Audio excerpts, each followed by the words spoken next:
Good morning, everybody. It is December 11th, Saturday, 8 a.m. in the morning. I want to get this finished up because I've got to head off pretty soon to LA Vintage Gear, where I'm doing a book signing starting at noon today. Let me see. I've got their street number here.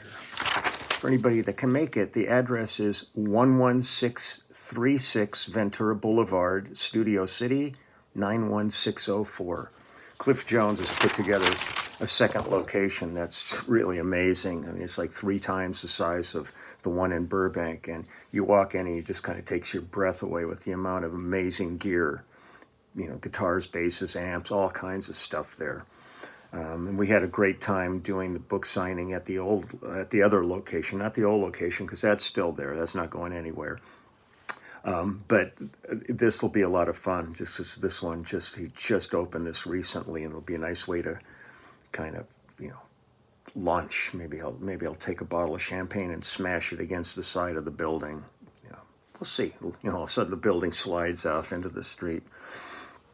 I had a lovely evening last night. Took Maureen out to a birthday dinner at her favorite restaurant, and that was really nice. And then we came back and I didn't do books. I sat down and just watched some TV and just relaxed.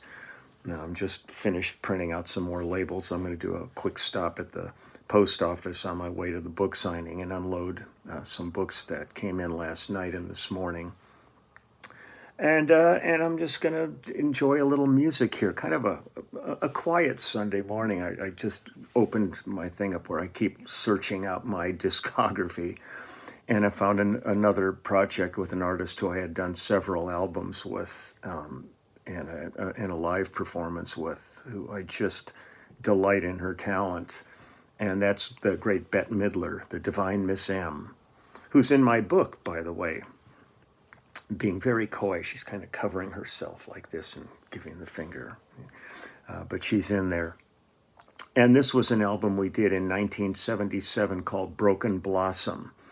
It was produced by Brooks Arthur. It was engineered by Brooks Arthur and Bob Merritt, and we recorded the bulk of this, the tracks we did at the record plant here in LA. The record plant used to be such a remarkable hotbed of music. That was the thing I loved about, A&M Studios and the record plant and these rooms that were multi-room studios. And you'd, be working on a project and you walk out into the hallway and there would be like Harry Nilsson you kind of name it. And a lot of times people would say, "What are you doing now?"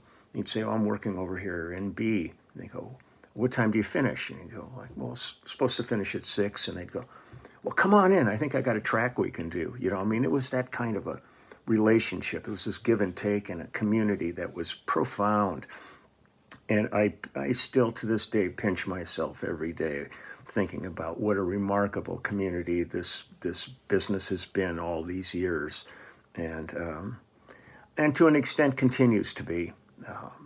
There's just a magic that happens, even doing like that Norman Lear show on Sunday and Monday. You walk in and you see the players. We got our little band in there, and we all just look at each other and go, "Yes, we're working together." It's great. It's great. I will never get over that. I still feel as fresh when I go in the studio as I did the first time I walked into a studio. I still get great pleasure from it, and I get great pleasure from the community of players that I get to be associated with. So on this project, first I'm just going to do 2 songs and then get off and pack up T-shirts and every books and get everything ready to go, and the placards and everything from the last one. This is an old standard called "You Don't Know Me." It was written by Eddie Arnold and Cindy Walker. And on this one, the band is myself and Russ Kunkel, Craig Durgee on keyboards, Lee Rittenauer on guitar. The strings and horns were arranged by the great late Jimmy Haskell, who I did, so many records with Jimmy. What a wonderful guy he was. And the background vocalists on this are Brenda Russell, Clyde King, and Diane Brooks. It doesn't get much better than that. So here's "You Don't Know Me."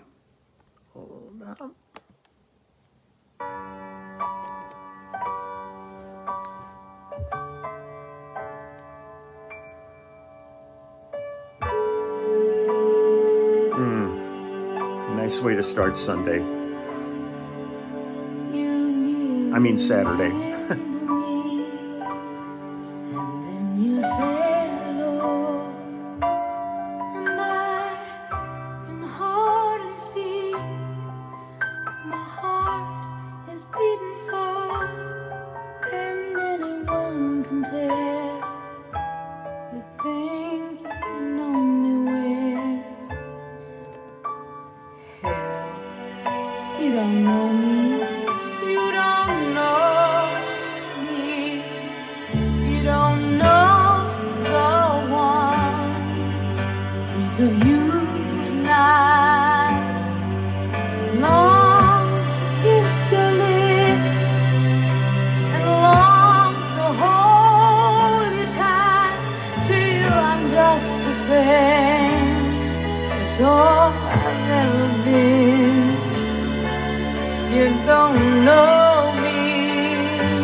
She's had an amazing career,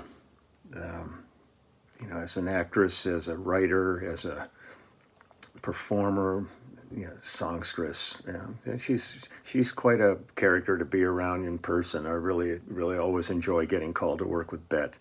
There's a lot of really interesting energy there. I'll do one more song called Make Yourself Comfortable, written by Bob Merrill. And it's, again, myself, Russ Kunkel on drums, Craig Durgee on keyboards, and Lee Rittenauer on guitar, Alan Estes on percussion, and Jim Horn on sax. And the background vocals on this are great. Donnie Gerard, Brian Russell, and Chuck Higgins. This one's got a nice doo-wop vibe to it. So here we go. Make Yourself Comfortable.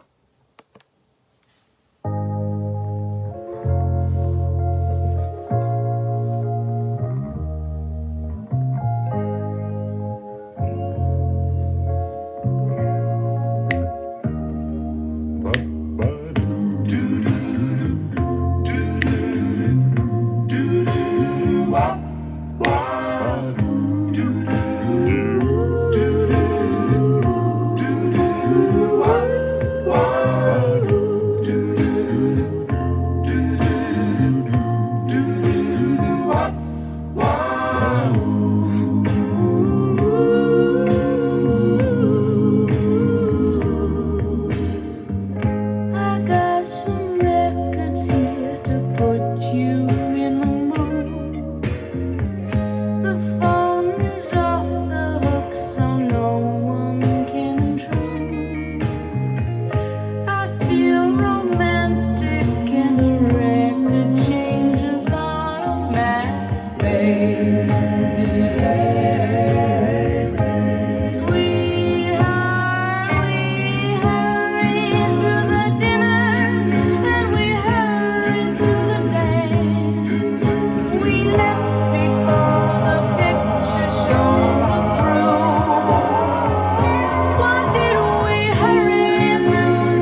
me crazy. To hug and kiss now, baby. Take off your shoes and loosen up your tie. I got some kisses here. Let's try one on the sides. Turn the lights low. Come on, turn them low. You're self-comfortable, baby.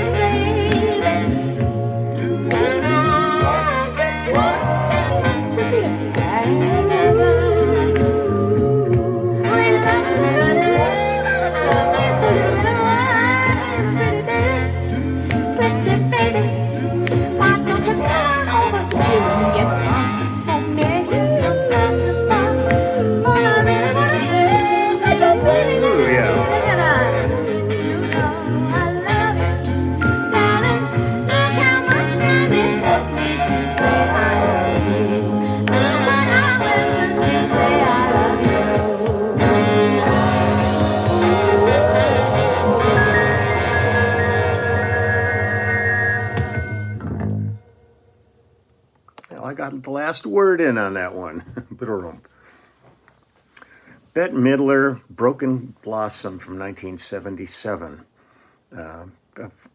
Like I said, I always enjoy it. Anytime I'd get a call and they'd say, oh, it's with Bette. It's great. And Brooks Arthur and I go back, God, to like 1971, I think. He's such a wonderful engineer-producer, and we had so many great projects over the years together, and he's still going strong. Yeah, he's one of the best. Also, this week was a sad week, losing, I'd finished my post yesterday and then got the news that Mike Nesmith from the Monkees had passed away. He's had quite an amazing career from pre-Monkees to post-Monkees. And it was just sad to see he had passed. And then the other day, Robbie Shakespeare, I believe, passed, who was one of the great reggae bassists. It's just, boy, they're going fast, and having lost David Lasley the other day. I mean, you're almost afraid to open up like Facebook or anything. Just the amount of, it comes to be more of almost an obituary page after a while. There's so many are, reaching that time in life where, especially if they've lived any kind of a compromised life at all, it'll catch up with you at some point. And it breaks my heart to see them go. But I'm, again, always grateful for the legacy they leave behind, so that even if they're physically not here, the artistry that they had can be maintained for, generations to come. If there's people curious about the past, they'll be able to find all these people. It's just like sitting and watching classic movies, and sometimes you sit there and you realize everybody's gone in this movie, but you're sitting enjoying the movie, or you're seeing them as youthful people in the movie, and then you'll suddenly see like they're still alive, but they're like 90 some years old, and you just go, wow. Time. Not that it's too weird for me when I sit there and somebody sends me a picture like this, and I kind of go, who's that? That looks familiar. It's just, I should be one of those guys, dye it all brown again, and pretend I'm still a kid. It's not going to happen. So I'm going to wish everybody a great weekend. I'm going to go get myself all together so I can head over to the Valley to go to the book signing. Whether people buy books or not, it'd be sure nice just to see people. And it'll be Cliff has a COVID protocol there. They're not going to be just a free-for-all. But it'll be really great to see a bunch of people down there. We had such a nice time visiting on the last book signing. And then I'm going to be bringing hopefully maybe Monday I can do it, the Grammy Museum gift shop bookstore has said they would like to have my book in there. So I'm going to take over a bunch of books on Monday to have there, which would be a lot of fun for people to be perusing through the gift shop and suddenly go, what the hell is this? We'll see how that goes. But I gave them, when we did our immediate family show there, I brought a autographed copy of the book for them and gave it to them to have for their office, and they went nuts. They really loved it. So I think it should be fun to have it there. And again, numbers are climbing like crazy. They're getting into this winter period where their doctors are all very concerned that numbers are starting to escalate again. And my heart goes out to everybody who has to deal with this on a daily. Some people can, kind of hide away and not have to be exposed to this. But when you get into, medicine and post office and police and fire departments and, grocery workers and everybody involved that has to deal with the public, as numbers go back up again, and there's still so many people that are refusing to wear masks or be vaccinated. It's a tough time. This is just going to keep going on, and my heart goes out to all those people that are having to deal with this. I just wish it was behind them. It's a tough one. This is really tough. But you just have to do the best we possibly can and try to be smart about it. And I'm still waiting. I've got a few little notes here that I was given about the people I have to deal with about getting my truck sorted out after being T-boned by this girl, and go out there and look, and there's my passenger door all smashed in. I just hope they'll fix it. If they come at me and they go, oh, it's an old truck, let's just call it totaled, and here's $1,500 or something like that. That ain't going to happen. They're going to be in for a serious fight. I want my truck, and it better be fixed. So that's that. I'm feeling ornery about that one. So take good care. Maybe I'll see some of you today over at LA Vintage Gear. If not, I'll be back tomorrow morning here with some more music. So thank you, Bet. Always a joy to work with her. It was really great. So take good care. Talk to you later. Bye.